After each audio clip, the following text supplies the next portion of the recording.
ان کو تحفے تحائف پیش کریں، ان کی ضروریات کو پوری کریں۔ وہ ہمارے دین کو پورا کر رہے ہیں، وہ ہمارے دینی معاملات کو پورا کر رہے ہیں، تو کیا ہماری ذمہ داری نہیں بنتی کہ ان کے دنیاوی معاملات کو ہم پورے کریں؟ کیا ہم پر یہ ذمہ داری نہیں ہے کہ ہم اپنے محلے کی مسجد کے امام کی پوری ذمہ داری اٹھا لیں؟ کیا آپ سے کبھی کسی امام نے، کیا آپ سے کسی مؤذن نے، کیا آپ سے کسی خادم دین نے کسی مسئلے کے پوچھنے پر کیا آپ سے پیسے مانگے ہیں؟ ایسا تو کبھی نہیں ہوا۔ پھر ایک لائر کی ذمہ داری ہے کہ وہ دین کے خادم کا کیس فری میں لڑے۔ ایک ڈاکٹر کی ذمہ داری ہے کہ وہ دین کے خادم کی فیس کو معاف کر دے۔ ایک میڈیکل ہال والے کی ذمہ داری ہے کہ وہ اچھا ڈسکاؤنٹ دین کے خادم کو دے۔ تو میرے دوستو، میں بتانا یہ چاہتا ہوں کہ دین کے خادمین کو اور اماموں کو اور مؤذنوں کو ان کی شان کے مطابق آپ ان کو تحفے تحائف دینے کی کوشش کیجئے۔ آج امت بہت پیچھے ہے اس سلسلے میں۔ اسی کے ساتھ ساتھ ایک اور طرف میں توجہ دلانا چاہتا ہوں، وہ مسجد کے کمیٹی اور مسجد کے ذمہ داروں کو۔ مسجد کے ذمہ داروں کی کیا ذمہ داری ہے؟ آج وہ سمجھنا کیوں نہیں چاہتے؟ آج لاک ڈاؤن کے چلتے اماموں کا نماز پڑھانے کے لیے آنا گویا کہ بند ہوا ہے، اور تراویح بھی کہیں کہیں ہو رہی ہے اور کہیں کہیں نہیں ہو رہی۔ لیکن میرے دوستو، آج مسجد کے ذمہ داروں نے کیوں پیشگی تنخواہیں اماموں کو نہیں دی؟ کیوں ان کے اس اماؤنٹ کو ان کے اکاؤنٹ میں نہیں ڈالا جو ہر سال وہ تراویح پڑھانے پر دے رہے تھے؟ ان کی یہ ذمہ داری ہے کہ وہ لاک ڈاؤن کے چلتے وہ پڑھا نہیں سک رہے تراویح، لیکن ان کی ذمہ داری ہے، محلے کے مسجد کے کمیٹی والوں کی ذمہ داری ہے کہ وہ ان کا اماؤنٹ ان تک پہنچائے۔ جتنا اماؤنٹ وہ ہر سال دیا کرتے تھے وہ اماؤنٹ ان کے اکاؤنٹ میں ہو جائے، یہ ان کی ذمہ داری ہے۔ کئی مساجد میں ایسا ہو بھی چکا ہے، تو میں مساجد کی کمیٹیوں کے ذمہ داروں سے یہ کہنا چاہوں گا کہ وہ فی الفور یہ فیصلہ لیں اور اپنے اس حافظ کو، اپنے اس عالم کو، اپنے اس تراویح پڑھانے والے امام کو جو ہر سال پڑھا رہے تھے، اس مرتبہ وہ نہیں پڑھا سکے، لیکن ان کو پورا اماؤنٹ ان کے اکاؤنٹ میں ڈال دے، یا پھر ان کو بلا کر عزت کے ساتھ، احترام کے ساتھ ان کے حوالے کر دیں۔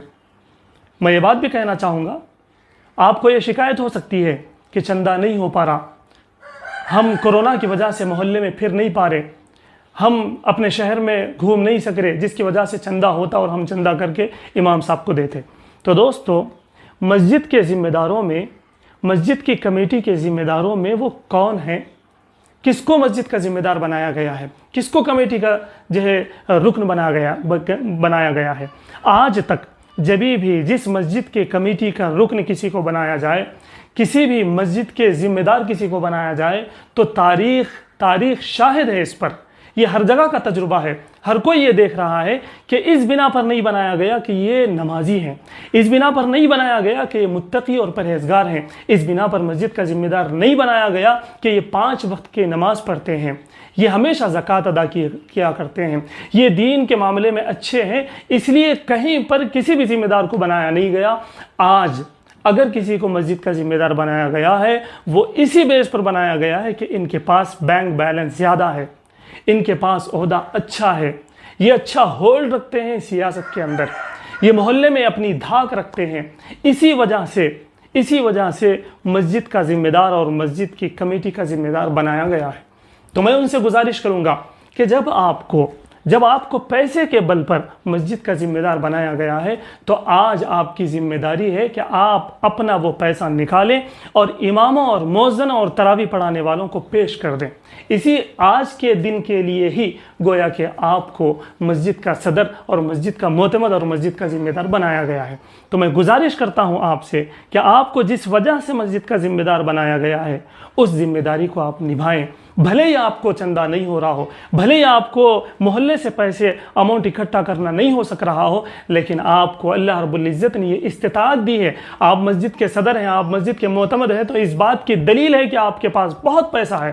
تو دوست، آپ سے گزارش ہے، ہر مسجد کے معتمد، ہر مسجد کے صدر اور مسجد کے ہر کمیٹی کے ایک رکن سے میری گزارش ہے کہ اس بات کو سیریس لیں اور اپنے مسجد کے امام، مؤذن اور اسی طرح تراویح پڑھانے والے، اسی طرح خطیب اور جتنے بھی خادمین دین ہیں، ان سب کا خوب خیال کریں اور ان پر اپنے نوٹوں کی برسات کر دیں اور ان کو خوب سے خوب ہدیہ دینے کی کوشش کریں۔ اگر ایسا کریں گے تو انشاءاللہ اللہ بھی راضی ہوگا، اور آپ یہ پروف کریں گے کہ آپ کو جو ذمہ دار مسجد کا بنایا گیا ہے وہ آپ کو صحیح بنایا گیا ہے۔ اگر آپ نے آج جی چرائی اور آپ نے اپنے خادمین دین کو ہدیہ نہیں دیا، ان کی تنخواہ بھی کاٹ لی، تو دوستو آپ کو پھر قیامت کے دن منہ دکھانا ہوگا اور آپ پریشان ہو جائیں گے۔ تو میں امید کرتا ہوں کہ بات سمجھ میں آ گئی ہوگی۔ اگر آپ کو یہ ویڈیو پسند آئے تو ضرور اس کو شیئر کرنا، اور اگر آپ ہمارے چینل پر نئے ہیں تو ضرور ہمارے چینل کو سبسکرائب کرنا۔ جزاک اللہ خیرہ۔